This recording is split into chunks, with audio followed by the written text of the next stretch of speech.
It can be very impactful to set a 1 hour before bedtime. The phone is done now. Like, we're done for the night. I've already set my alarm. It's on the charger. All notifications are silenced, and I need to get some sleep. Unless you are a surgeon on call or a firefighter on call, like, you don't need to answer that email at 9 o'clock at night.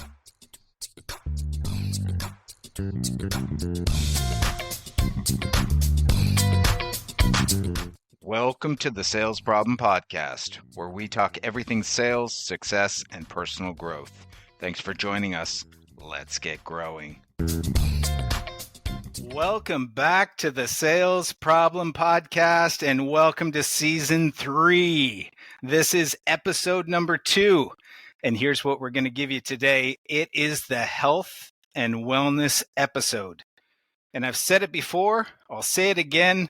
If you are crushing your sales goals, but your health is paying the price, then you are not winning the game. So stay tuned and learn how you can prioritize your health and wellness while you're out there closing deals. I'm your host, Daniel Burns, and joining me is my co-host, the man who's full of energy, excitement, and enthusiasm for everything sales related, Steve Comerford. Steve, are you ready to crank out this episode? I guess I'm enthused, excited, and energetic. But I should say namaste because, I did yoga this week, so I feel good. I'm trying to get that health, wellness piece into my life. Dan, you're not much of a yoga person, are you? Yoga's not your thing. Actually, so one of the things I talk about a lot is doing contrary action, the stuff you don't want to do. Sometimes that's exactly where the answers are. You have to do the opposite of what you want to do. And yoga is one of those for me. So I started this year with a yoga goal. And I have been to yoga, I think, 6 times so far this year. Wow. It is hard. And I don't like it, but I am going because it is good for me, Steve. What are you drinking today, Steve? What's the crank coffee you got? I've got a little Morning Glory in my crank coffee mug. It's nice. Good way to start the day. Keeps you nice and in the right mood and the right momentum. I like it. What about you? I actually am matching you on that, Steve. I've got the Morning Glory here. We did not script this at all. At this point in the day, I've had way, way too much. You can probably hear that in my voice, but drinking the Morning Glory, it's a good brew. Just want to remind our listeners that we have Crank Coffee as a partner of the podcast. And we are a couple sales guys, I'm going to pat ourselves on the back, Steve, 2 good sales guys, but that's not the point of the podcast, is to sell you guys coffee. We are not getting paid and going to buy a big yacht, but we do love a great coffee. And we know our listeners do too. So we're going to pass that along to you. Put in the sales problem 15, go to the link in the show notes, and we're going to save you 15% off. Crank Coffee is going to get delivered to your door. And that's just because we love you. Steve, are we done with the coffee talk or anything else on your mind? Let's go. I want to start talking to Melissa. Get this thing on the track, man. Let's go. All right, so now on to the focus of the podcast for our listeners. We've got Melissa Pike on the show, and here's why we brought her on. Well, it's because we care about our listeners. We care about your health, your fitness, your nutrition, and your wellness. We care about all of it. And sales can be a stressful job full of sacrifices. So today we have brought on an expert, and I have to go a little personal here too, because this episode came about. I've been wanting to do it for a long time. I just hadn't found the right person to bring on. And Steve, one of the things, when I became a coach is I wanted to help people. And as I started to talk to salespeople, I was amazed at what they actually said to me, is that they were happy in their career. They were happy with their family. A lot of them were hitting their sales targets. And the thing that kept coming up was that they didn't feel great about their fitness or their health or their wellness. And some of the things that came up is, I don't feel comfortable in my clothes. They just don't fit right. And that makes me feel not very confident when I go out the door in the morning. And sometimes by about 2 o'clock, I've got no energy at all. So I think that this is an important one for salespeople to talk about health and wellness. So Melissa, who we brought on, is a dual certified health and life coach. And I want to add to that ICF certified, which means a lot. She is the real deal, specializing in a holistic approach to mindset shift, stress management, nutrition, and more. She works with individuals and companies to elevate personal well-being and create organizational success. Melissa, thanks so much for joining us on the Sales Problem Podcast. How you feeling? I feel good, and thank you so much for inviting me on. I'm excited to be here. Well, we're excited to have you. And we're going to jump into something for season 3 that we just started doing. It's a new segment, but we know that salespeople do a great sales pitch. It's the elevator pitch. So, Melissa, I want to throw you on the elevator with me. We're going to go to all the different levels. I'm just going to give you a topic and you riff on it. Tell me some important things about that particular topic and kind of what comes up for you. So, are you okay if I throw you in the elevator? Oh, let's do it. It was never my strong suit, those elevator pitches, but I'll do my best. All right, let's go. Let's have some fun. Doors are closing. Ding, ding. Let's go to floor number 1. Let's just talk about overall health for traveling salespeople. Yeah, so traveling is the tricky one because when we're out of our normal environment and our routine, people want to make excuses for why they're eating poorly. So my best advice would be plan, plan, plan. So if you're traveling, you're going to be staying in a hotel. They've got those little fridges in there. So pack some food with you before you go. Pack it in your insulated lunch bag. I used to travel as well, and I'd stay in hotels for days on end, and I would make a big batch of boiled eggs and put them in a Ziploc bag and store them in the fridge. And each morning I would have them for breakfast instead of the dairy infused eggs at the complimentary breakfast in the hotel. I would make sure that I got some movement in every single morning. So usually there's a gym. I'd go down and get on the treadmill, or I would do a video or whatnot. Or if there isn't one, jumping jacks, squats, crunches in your room, just something to kind of get your blood flowing to start your day. Oh, you're reminding me of so many hotel rooms where I come down to that breakfast and it's sugary cereals and bagels. And so I get you on that one. Let's go to level 2, floor 2.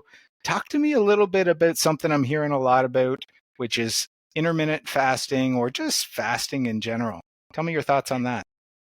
Yeah, so this isn't something I've gone too deeply into, but it is something I started myself about a month and a half ago, the intermittent fasting, and I've read up quite a bit on it. So again, elevator pitch, super quick. The best advice I could give is to start out at at the bare minimum, a 12-hour fast each day.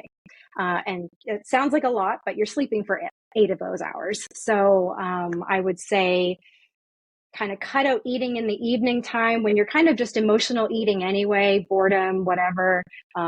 Finish your supper. Don't eat anything after supper. At least nothing for 3 hours up to bedtime. And then in the morning, just kind of wait until it's time, like you've had at least 12 hours. 12 to 14 is kind of the sweet spot. Some people do 16. That's pretty common. But starting out 12 is fine. What we're really trying to do is reset our gut health. We know we have to sleep enough hours in the night for everything to restore and rejuvenate. Our gut is the same thing. If we're constantly eating, we're not allowing our gut enough time to rest. So it's constantly in motion and, it gets burnt out too. So you need to kind of let it reset and rest and start again the next day. Oh, I like that. Just giving your body that little break. And I mentioned in the opening that I started doing yoga this year, but fasting was the other one that I had heard so many positive benefits of it. So I've been trying that. And it's amazing when you give yourself a little break, you realize I'm actually not hungry. And now I'm starting to get that hunger signal and I'm tuning into my own body. Take me Yeah. to floor number 3. Let's talk a little bit about stress management, especially in sales. It can be a stressful job. Talk to me about stress. Mm-hmm. All right. See, these are big topics that you want in a minute. So We didn't say it was going to be easy. Yeah. I know, I know. Okay, so to sum that up, a couple of things I would start out with is, and this, some of it's going to sound repetitive, but nutrition, like the food that you eat, is a huge contributor. There's a lot of food that we ingest that affects our brain. It affects how we feel, how we act. It impedes on our ability to effectively manage stress and deal with situations. So we really have to focus on cutting out those deep fried foods, those sugary foods that are going to exacerbate situations that we're already in and that we're already feeling stressed about. So nutrition is a huge one when it comes to stress management. Another one is, a nice tool that I like to use, and there's many variations, and I'm sure you've heard of some of them, but the one I use is the 5-5-7 breathing technique. Oh, So what that is, you take a deep cleansing inhale for a count of 5, hold your breath for a count of 5, and then exhale for 7. And we're not counting fast, we're counting nice and slow. So this breathing technique is good for a number of things. One of them, it's great for if you're feeling anxious in the moment and you need to kind of calm yourself down a little bit. And that the reason the exhale is a little bit longer, it's the 7 seconds, is that exhale is going to activate your vagus nerve. That's the longest nerve in our body, and it's responsible for breathing, for heart rate, for digestion. You want to activate that because it's going to calm you down. And that breathing technique is also really good if you're just really busy and you're run, and you're eating on the go and you're eating quickly and you're eating while you're emailing. You're still subconsciously in a fight or flight mode. So our digestion's not working properly. So you want to do that breathing technique, maybe, 10 times before you start eating your food. So you put yourself in a nice relaxed state, activate your digestion, and then your food is going to properly digest the way it should. And then you're not going to feel sluggish and drained the rest of the afternoon. oh my God, Steve, I think we could cut the episode right here. She's already given our listeners like so many great things. I love it. And I really connect with, what I'm hearing a lot of too is about that breath work. And I can share just a little personal story that sometimes I would wake up at night and have anxiety that I wouldn't be able to get back to sleep. And one of the things that I turn to is breath work and, just calming yourself down. And I was able to put myself back to sleep, kind of recover from that anxiety. So that helped incredibly. So I love that you just brought that up. Yeah, it So works. let's go to the fourth floor. You mentioned it, nutrition. What can you give us in terms of eating? We know it's so important. What's your best piece of advice in that category? Yeah, again, it's loaded, but something I see time and time again, and I hear everywhere, are people talking about calories and how many calories are on the label. And I would say if you have to pick one, pick reading the ingredients as opposed to counting how many calories are in something. The ingredients are pivotal. You can have a package of something that's low in calories and the ingredients are garbage and it's not doing anything nutritionally for you. So it's more important to understand what is on the label in terms of ingredients. You want to be able to not only be able to understand what the ingredient is, but you want to be able to pronounce it as well. So that's kind of key. And sugar is one of those tricky ones. There is a long list of names, alternate names for what ultimately just means sugar. So, there's some tricks thrown in there, but I would really strongly suggest reading labels, concentrating on whole foods and things that, are going to kind of, just keep you feeling energized and and in, just making sure that you're on your game as opposed to those deep fried foods, processed foods. Stay far away from processed foods. They are so, so bad for you for a multitude of reasons. Your brain function, your body feeling tired and lethargic. So again, yeah, I would strongly, if I have to say one thing, it's read labels, read the ingredients compared to everything else. This is really hitting home for me. And I travel a lot to see clients, and one of my guilty pleasures is, stopping for gas. I need a coffee, but I like protein bars. And my favorite one, I read the label and I'm like, oh God, sugar. It didn't even hide it. It was just sugar was the number one ingredient. And I thought, geez, am I making a good choice? I felt like I was because it was a protein bar, but then I went, yeah, I'm not fooling myself. I'm not fooling anybody. These are garbage. I got to stop this. So that one hits Yeah. home. Well, and you also want to make sure, like, do you need energy or are you actually hungry? Because you can get energy from water, stick a couple of electrolytes in your water and you can give yourself a good energy boost. The bar, I mean, you want to try to grab a banana or something if you're hungry and you want to eat something that you only have a few minutes for. No more Red Bulls and power bars, Dan. Oh, Stay away. Hey, oh, Red Bull. funny story, Melissa and Dan. You don't know this either, but my wife is a public health nurse, and years ago she was the community health nurse, and she would do grocery tours. And I went on one of the grocery tours once, and I don't think they do it today. But you talk about ingredients and labels and being able to walk through a grocery store effectively, where to go, outer aisles and around, and then back in through the middle, and how to load your grocery cart, how to read a label, what to look for, the sugars, the sodiums, all the other things that come into play. But I am lucky and blessed that she's still married to me, but I think I've benefited from that over the years, and she's phenomenal. Period, and she's a phenomenal cook as well. But That's funny great. story, Dan. But anyway, thought I'd throw that in. Yeah. Anyway, but Melissa, Dan's asked you a number of things. You hit a number of floors, challenging questions. But here's what's the golden nugget in all of that, or in your experiences as a life coach, and in maybe the focus around salespeople, business leaders, entrepreneurs, people that are looking to grow and succeed. Like, is there something that really stands out from all of what you just said that would be your best advice? Yeah, I would say of everything, trust your own body. So our Okay. bodies are amazing laboratories.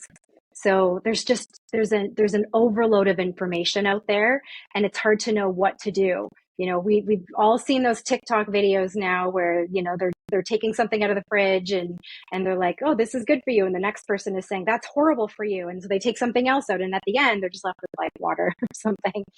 So there's an overload of information. So if there's something you're interested in trying, I would say, then try it. But, if it's not working for you, then try something different or make some modifications. We get a lot of trainers out there who are they're just drilling things into you and saying you have to do it this way and this is what's going to get you the results. But we're all different. We're not a one size fits all. So if something's genuinely not working for you, then trust that and tweak it. Try something different or go on to another plan. I would say just and really focus like the gut health is so, so important. There's more and more science coming out every day about gut health. And so focusing on having really good gut health is going to connect to everything else in your body and your well-being. So, that means increasing your fiber. Most of us don't get enough fiber in the day. It means drinking kombucha or just, those fermented foods. I have personally a hard time with fermented foods, but I'm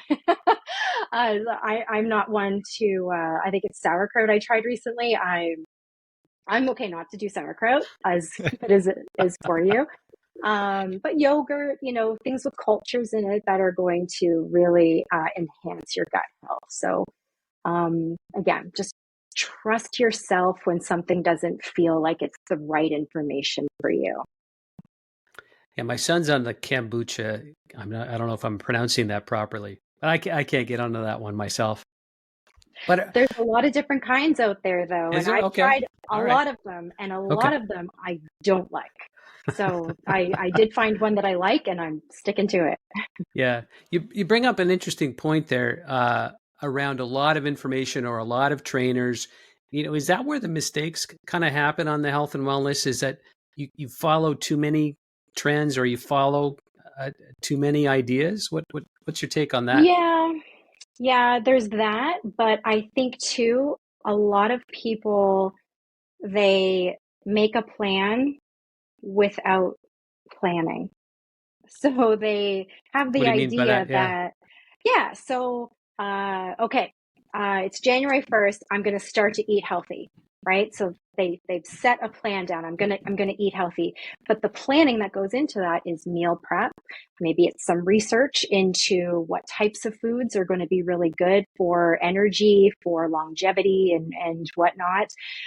So they miss that piece of it. They want to eat healthy, but then they go to the grocery store without a list, without a proper plan in place, and it gets frustrating. And that's why we tend to fall off really early on, is because it wasn't properly planned out. We just really, the initial plan is actually just an idea.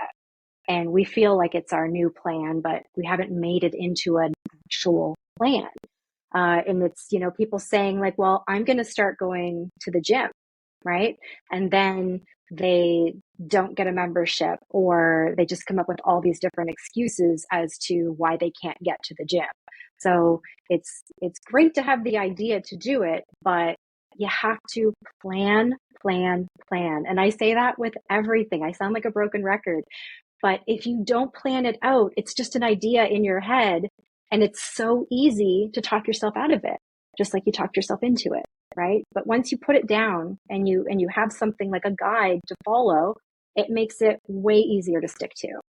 Well, I think you nailed it, Melissa. I think you really nailed it. And as a coach, I've got a program called Growth Plan, because that is what is missing for people.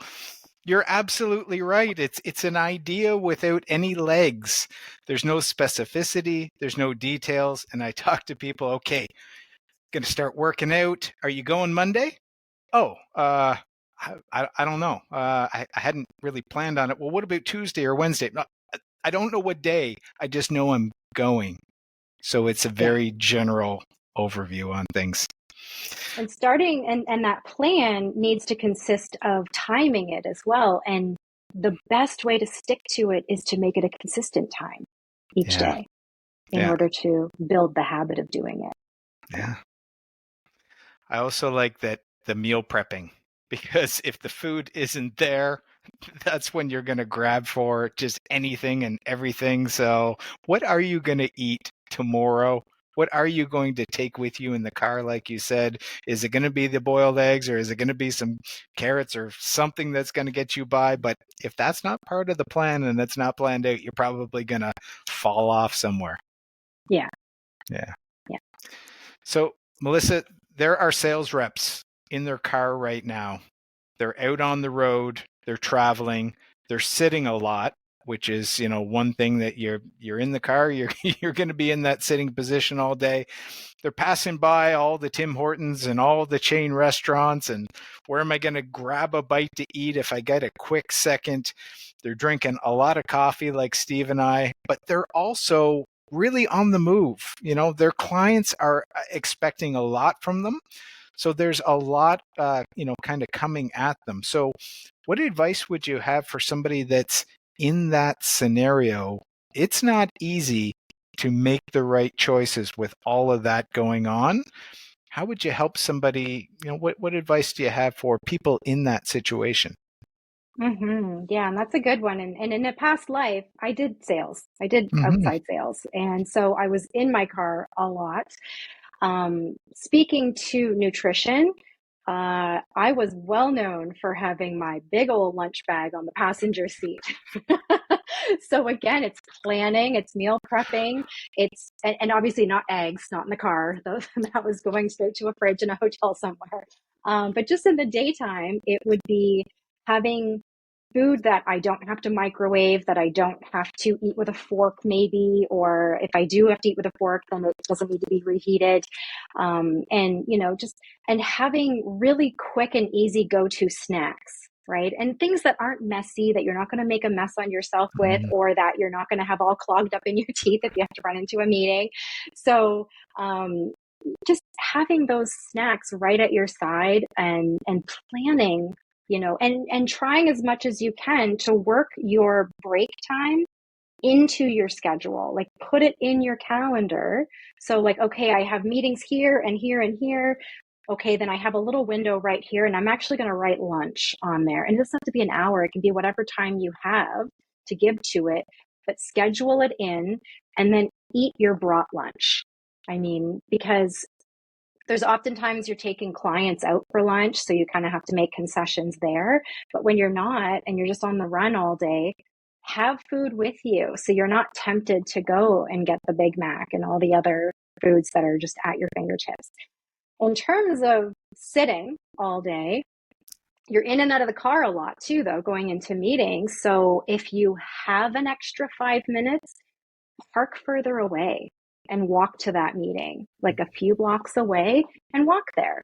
Or, some clients, depending on what you're selling and what the client is like, a new trending thing right now is walking meetings. So taking your client for a little walk and talking at the same time. If it's not something that requires a boardroom and a monitor, go for a walk with your client. And at the very least, get out of your car and do a couple of stretches, just periodically throughout the day, get the blood flowing. If no one's looking, just on the side of the road, do some jumping jacks, be silly if you have to, but it gets the job done. Oh, I really like that. It just made me think of a story from when I went to Australia, Melissa, and the first few weeks I didn't know where anything was. I was driving, blindly following the GPS, looking for parking, which was difficult in Sydney. So if the GPS said 1 minute away or 2 minutes away, I'd start, okay, where am I going to park? I ended up having some pretty long walks, not not knowing. I inadvertently parked a long way away from the call. Luckily, I was always really early, but that's great advice. Just that extra walking. And I Yeah. also love. I want to highlight for our listeners blocking that time out in your calendar. Oh, I really love that because we are in charge of our schedule. And I think people are so guilty of just working through lunch or, time just bleeding together and not blocking out that, even if it's 15 minutes, to just give yourself some time where you can sit and eat and digest and maybe do some breath work or some other things because, to get through your day without it being chaos, making that little appointment with yourself, that's brilliant. Yeah, and it's really important to remind yourself when you're in that full schedule that if you don't take that time for yourself and you are fast tracking yourself to burnout. And if you burn out, if you become ill, then that sale, that commission, that client doesn't matter anymore. So it's so, so crucial. And it does feel in the moment uncomfortable, like you're taking time away from another email you could be doing or from another meeting you could run into. I promise you, none of that matters if you get sick or if you go on disability. None of it matters. So It's nice to remind yourself of that when you're feeling that push to go and do something else. And I think a lot of people, it's the stories they tell themselves too, like, well, I have this pressure on me that I have to do XYZ. And that's maybe a story they're telling themselves about the expectation of their boss. And I'm sure if you asked their boss directly, do you want them to get 2 extra meetings in today, or do you want to make sure they don't get sick? You know, it's going to be kind of, I would hope, a clear answer. And if it's not, then maybe that's not the right company to work for. I like what you're saying about the story that people are telling themselves. I want to switch over to, you mentioned email, and this is one of the triggers for me. Seeing the inbox, just the avalanche that hits your inbox every day, and that people are constantly saying, hey, I've got something I need. I've got this, I've got that. We have to constantly be responding to people all day. And I think we get into that email mode. And it's at night when we go home, it's still pouring into our inbox. We get up, we're greeted in the morning if we look at our phone with, how many unread messages. So how can people help manage, that constant expectation that they have to give something to somebody else at all hours of the day? Well, a couple of things there. One of them, you need to set boundaries. Other people, if you don't have clear boundaries, other people are just pole vaulting over them, because they have no idea they exist. And you replying at all hours and immediately and as quickly as they're sending them, you've set the expectation that they can keep doing that. And so it's just going to be this vicious cycle. So you need to get clear with what your boundaries need to be and what your mental health and your physical health is worth. And I think, it might be unrealistic starting out to say, okay, 5 o'clock, that phone's getting shut off, like that's, no one's going to do that.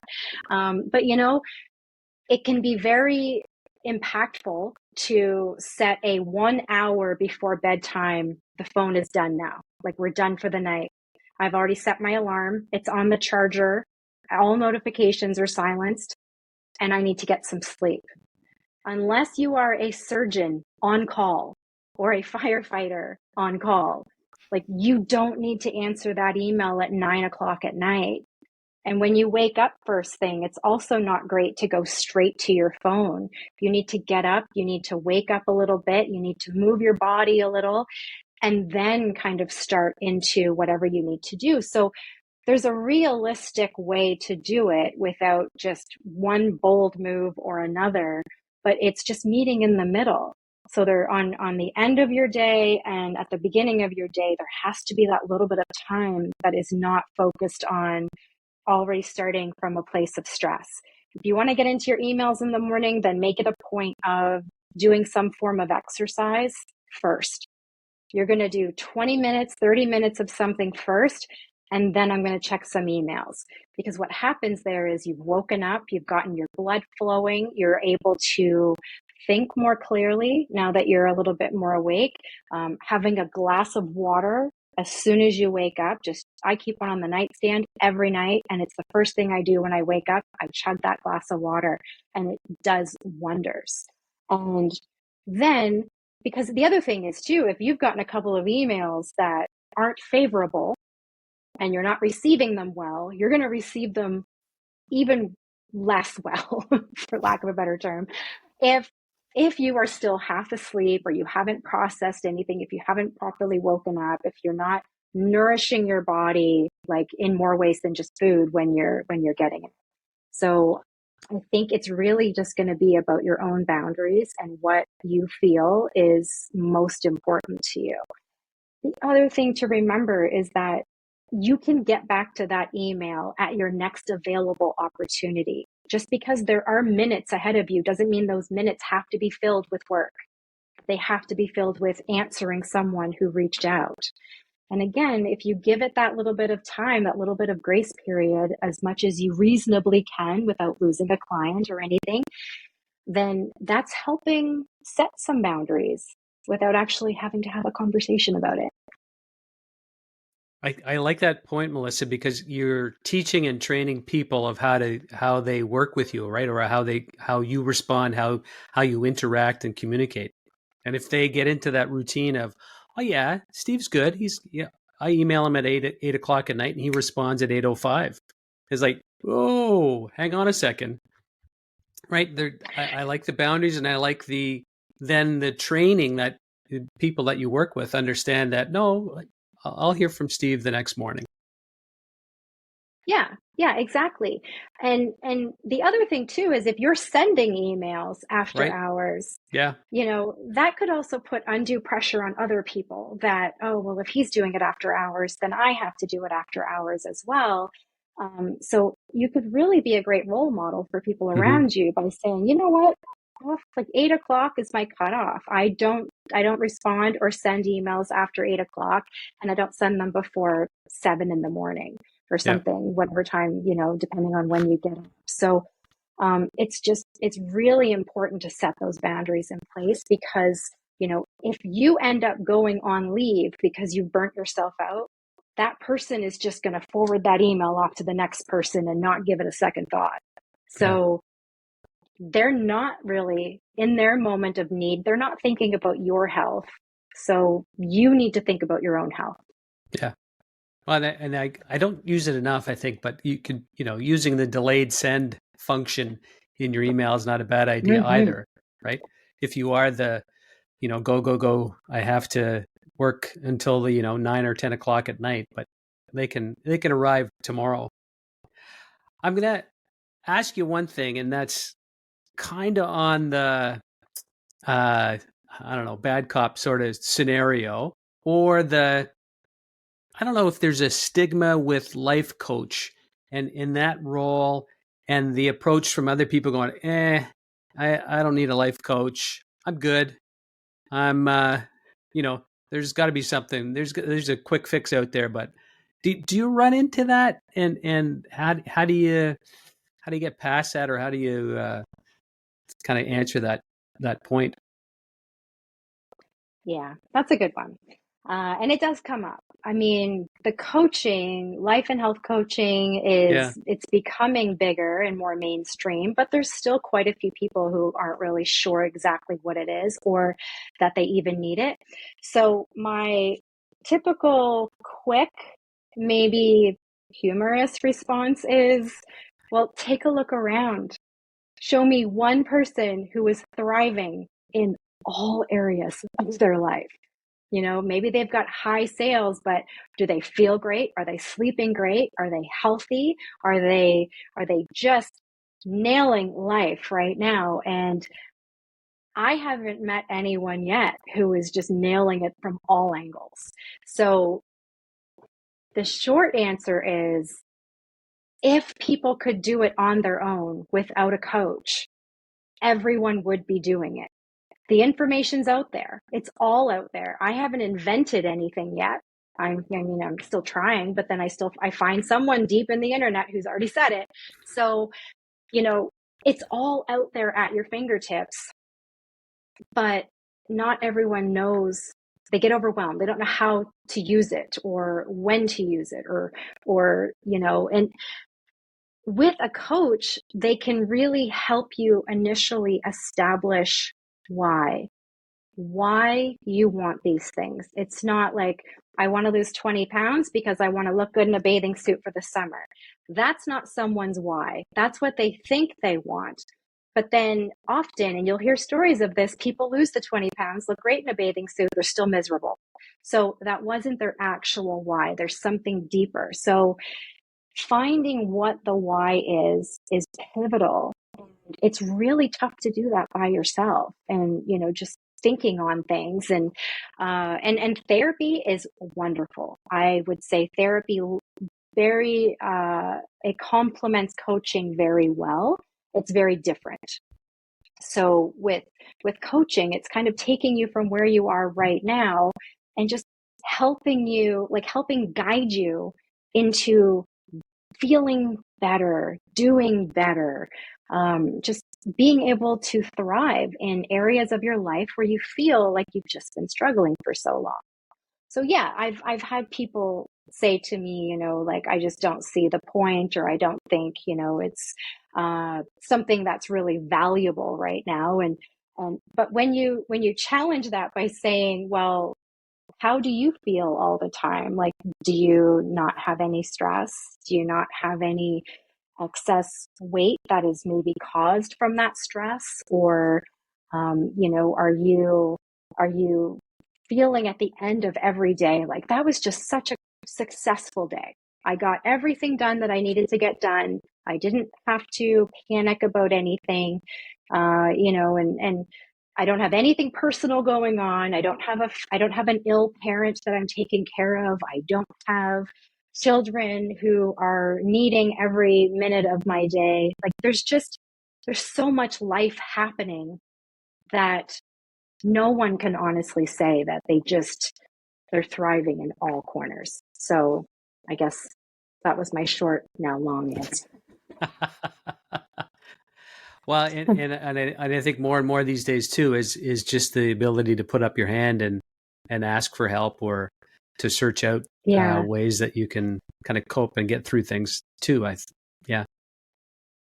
Yeah. And one thing that I just popped into my head, you mentioned about a pill or something. That's actually something to be very wary of, because Mm-hmm. there are pills that are being pushed on the market. I'm getting the ads on Instagram constantly for these gummies that just, like, oh my God, I think Kelly Clarkson lost 1 million pounds in like 30 days or something. Like, come on, that is not what happened. Like, there's no pill that can just get you there. And you know what? Nor should it. Why do you Mm-hmm. want more chemicals in your body when everything is at our fingertips that can keep us really healthy? Our bodies are amazing, and our body is working really, really hard to keep us in a place of balance and good health.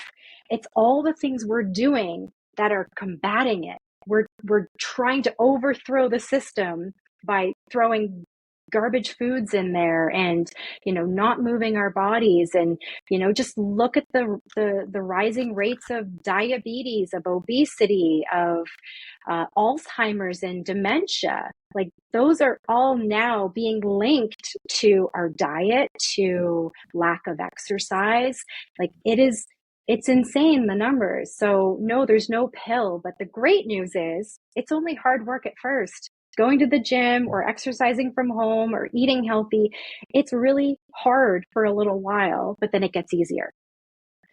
Feeling sick and feeling tired and feeling all of these other things is also hard.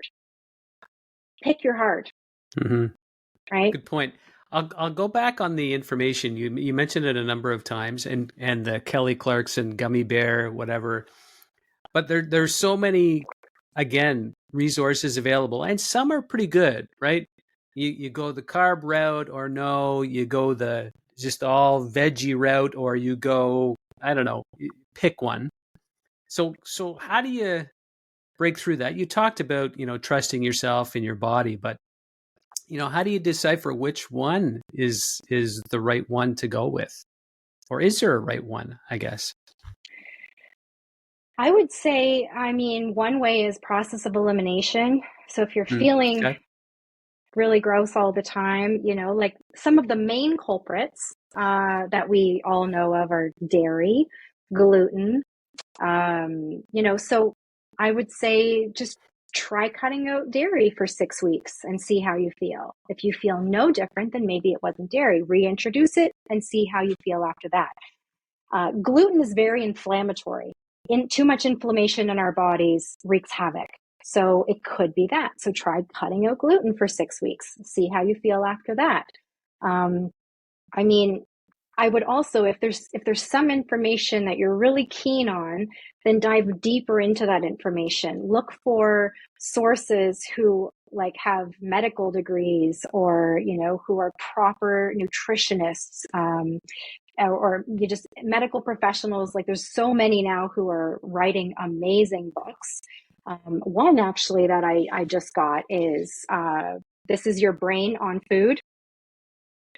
And I don't know if that shows up backwards or not, but this is your brain on food, and it's written by an MD, and it's got phenomenal information about all the links from the food you're eating to anxiety, to OCD, to PTSD and depression. Like, just if you really want to focus on it, then do more research. Do more research, get a second opinion. You know, like some people are raving about keto, other people are ranting about it.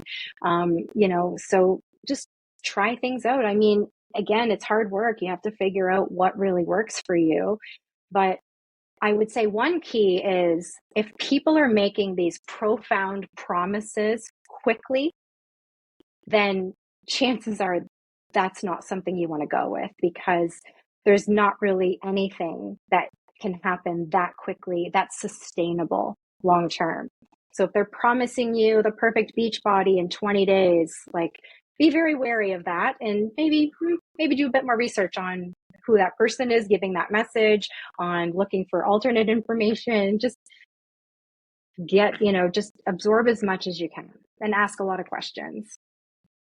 Not that different than a number of years ago where if you were up late at night, you're watching an infomercial and it was like, oh, you can make millions overnight. All you have to do is this, and this. And of course it never works out that way. And it's a total lie. So very similar on the fads and diets, and there's no quick fix for sure. But I'm working. I'm trying to work on the body for the summer bathing suit, but I keep trying. Yeah. Yeah, that's fine. So, Melissa, I want to come back to something that you said, because I think is really important, and I want to give you a little bit of kudos, because I just heard the passion that came out when you were talking about coaching. And for our listeners, I think it is so important that everybody does need a coach, and there are people that are just going to say, I don't need that, But when you say, well, do you have the result? Well, no, I don't have the result.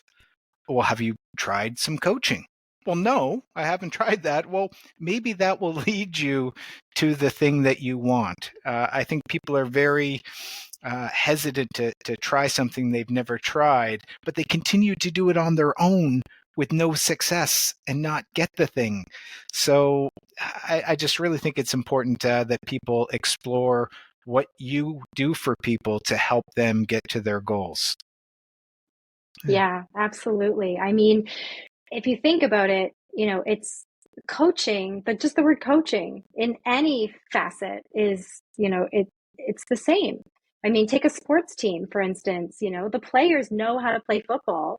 They can go out and play the game, but they have a coach who guides them to maybe some different strategies, maybe some different perspectives, or maybe trying something different than they're used to trying, like just like with health and wellness. The information's already there. People know they shouldn't be eating copious amounts of sugar. They know they should be sleeping 7 to 9 hours every night. They know they shouldn't be looking at their phone and scrolling for all hours of the night. But sometimes they need that guidance to drive home why they shouldn't be doing those things and going back to their why.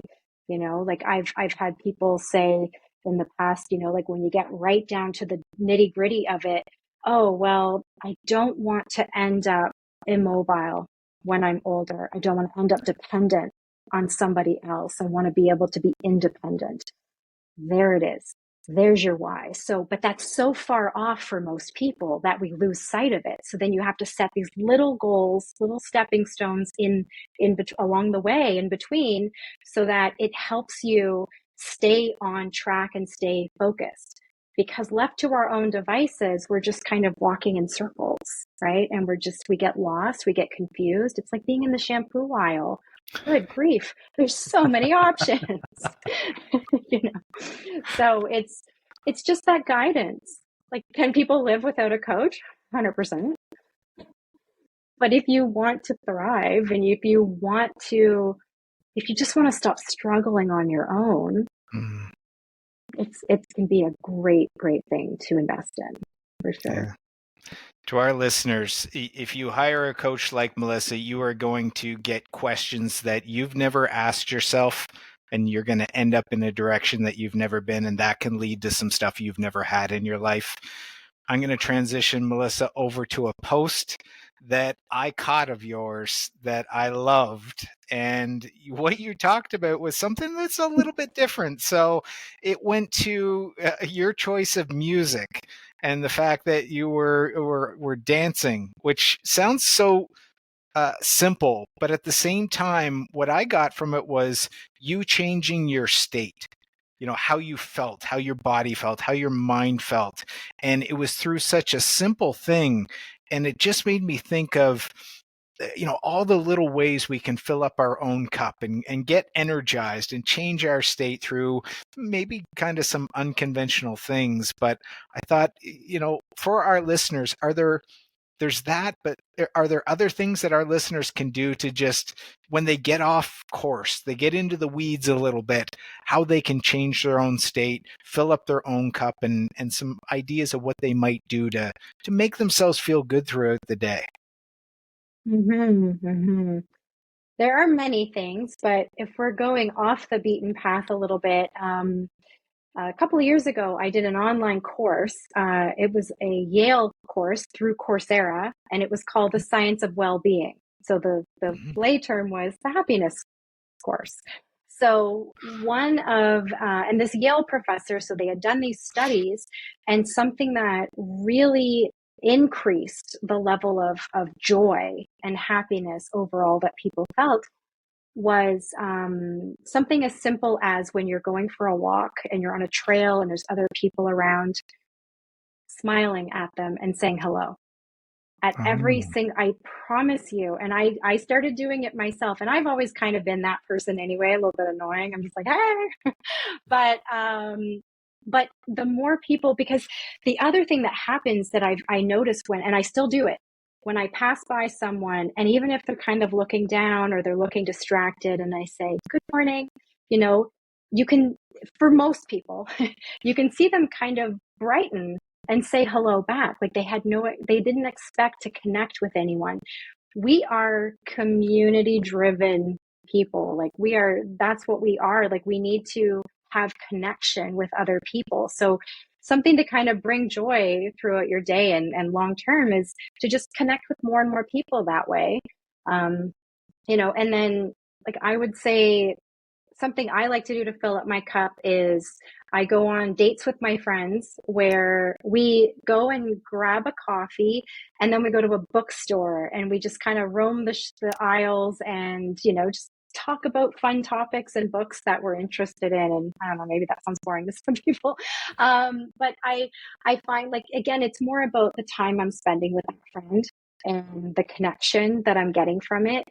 And it has to be a friend who typically brings you joy and fills your cup, as opposed to someone toxic who takes away from you. But yeah, when all else fails, get that playlist going. And I've used it waking up when all I want to do is go back to sleep. I'll reach over and put the playlist on, and I start dancing just in the bed. And then, like, I eventually start getting out of the bed, and then it's game over. I'm dancing, I'm going down the stairs and putting on my sneakers. So yeah, it's just little things. We keep thinking we have to find these profound activities to do to change our lives. No, small things every single day are going to lead to huge change, and that's what we need to focus on.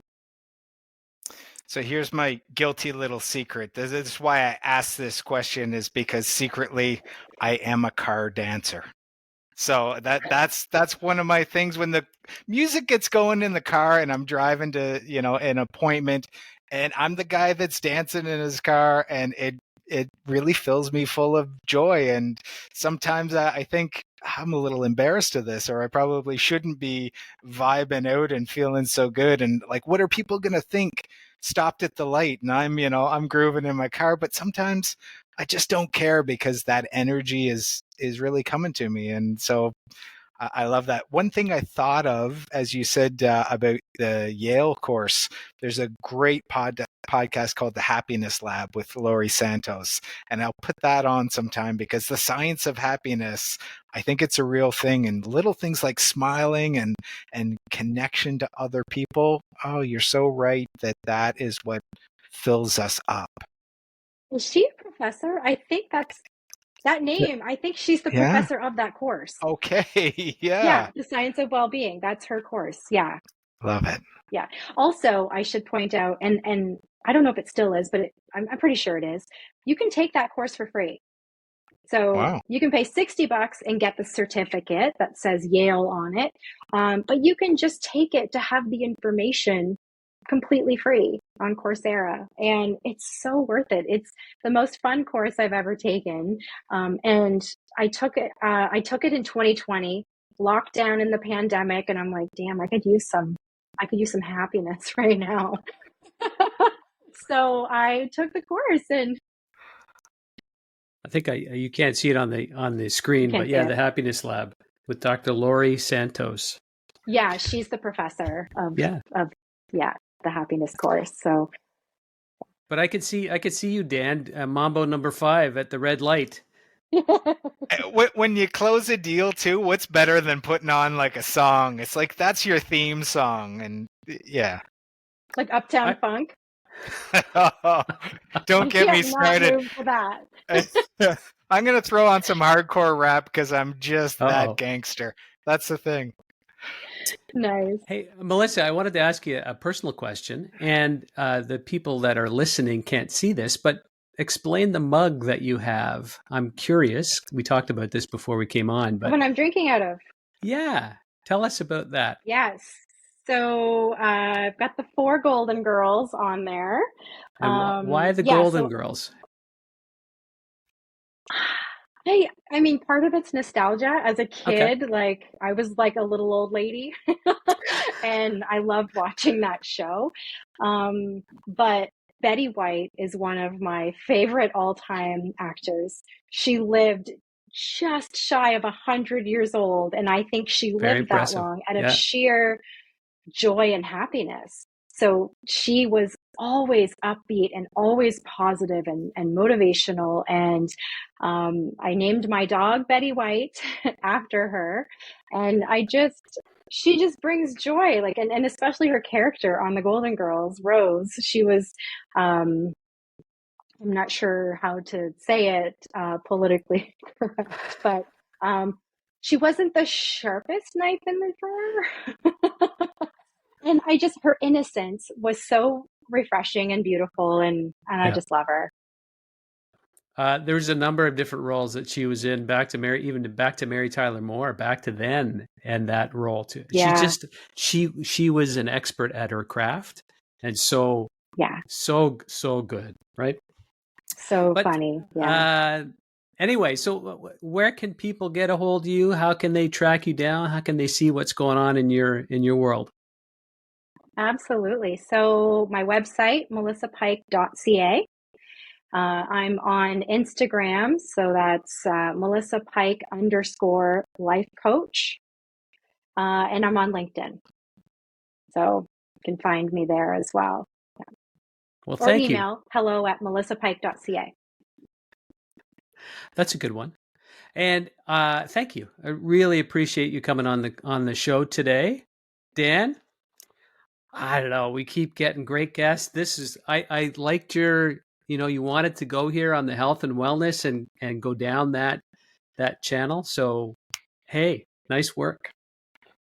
Melissa Pike, you absolutely delivered on the Sales Problem podcast. So we have loved this conversation. I'm going to link everybody to all of Melissa's information. Hire her, work with her. She's just a wonderful resource. And I have to say, because we went there, Melissa, thank you for being a friend of the Sales Problem podcast. I will finish that song. Be careful.